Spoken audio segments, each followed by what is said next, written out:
The year is 1968. The Cold War is at its peak. The United States and the Soviet Union are locked in a silent battle for global dominance, not just in space or on land, but deep beneath the ocean surface. Somewhere in the vast Pacific Ocean, a Soviet ballistic missile submarine, K-129, is on patrol. This is no ordinary vessel. It carries nuclear-armed missiles and highly sensitive military technology. Its mission is classified. Its presence is strategic. And then, without warning, it disappears. Roughly 1,500 miles northwest of Hawaii, K-129 suddenly goes silent. No distress call, no final transmission, just nothing. On March 8, 1968, operators at a U.S. naval facility monitoring the ocean through an advanced underwater acoustic system detect a strange signal, a powerful sharp sound consistent with a catastrophic underwater implosion. The location of the acoustic event matches the area where Soviet submarines are known to operate. Meanwhile, inside a Soviet Naval Command Center, repeated radio checks 2K-129 go unanswered. Alarm bells ring. Something has gone terribly wrong. The Soviet Union launches a massive search operation.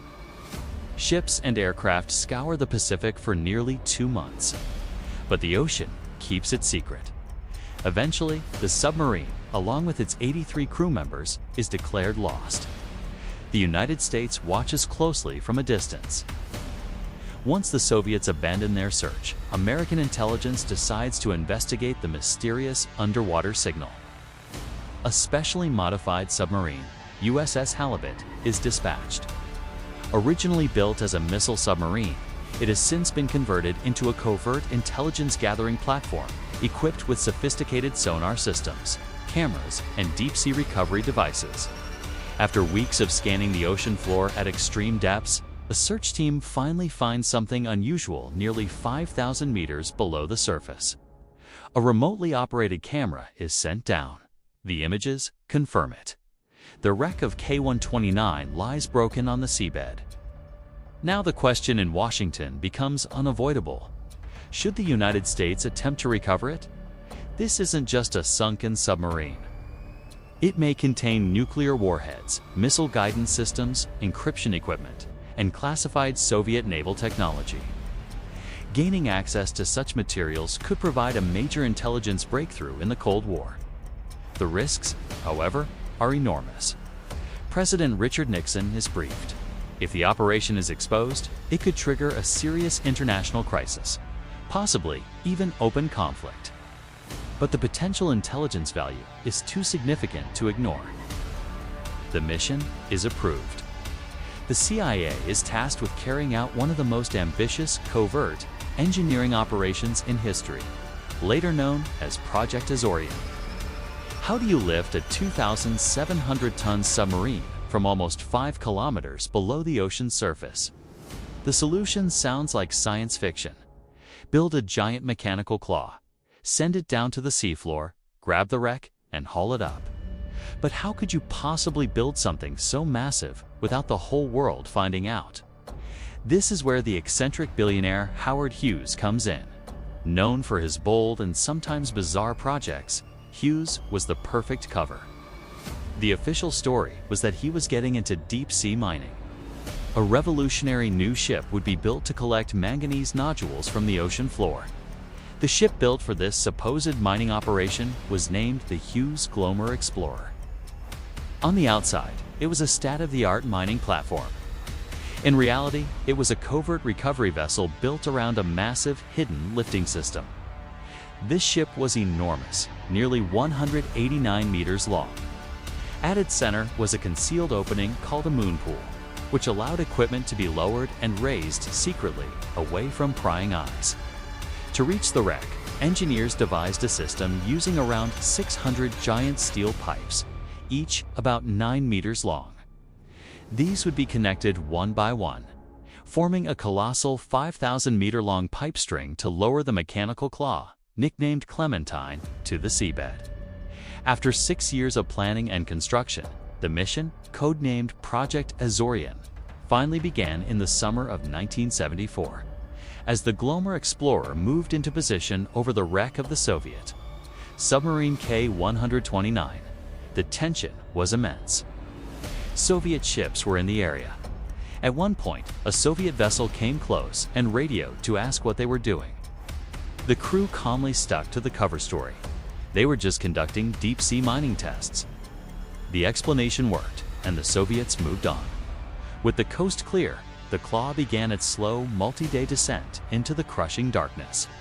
Finally, it reached the ocean floor. After careful maneuvering, it successfully grabbed a large part of the submarine. The lift began, meter by meter. Thousands of tons of steel were slowly pulled up from the abyss. The impossible seemed to be happening. Then, disaster struck. Under the immense strain, part of the Claw's mechanism failed. A huge section of the K-129 broke away and plunged back into the depths, lost forever. Only a portion of the submarine was successfully brought to the surface. So, was it a failure? Not entirely. Inside the recovered section, U.S. officials found 2 nuclear-tipped torpedoes and other valuable materials. However, according to the CIA, no major codebooks or missile systems were found, a claim that many experts still debate today. Tragically, the remains of 6 Soviet sailors were also found in the wreckage. In a profound gesture of respect, the American crew held a formal burial at sea for them. The ceremony was filmed, and years later, in 1992, the footage was given to Russian President Boris Yeltsin as a sign of goodwill after the Cold War. Before second recovery mission could be attempted, the secret unraveled. In 1975, the Los Angeles Times published a story exposing the true purpose of the Glomar Explorer. The cover was blown, and the U.S. government was asked about it. They gave an infamous response: "We can neither confirm nor deny."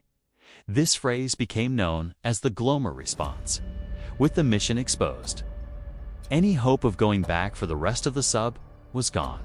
Today, most of K-129 still lies nearly 5,000 meters beneath the Pacific. Its exact location still a classified secret.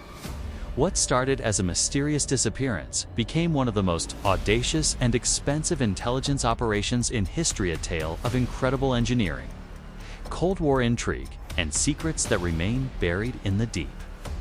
Thanks for watching. If you found this story as fascinating as I did, make sure to like, subscribe, and hit that notification bell for more incredible stories from history. See you next time. And so, nearly 5,000 meters beneath the surface of the Pacific Ocean, a secret remains buried in darkness. A submarine that never returned.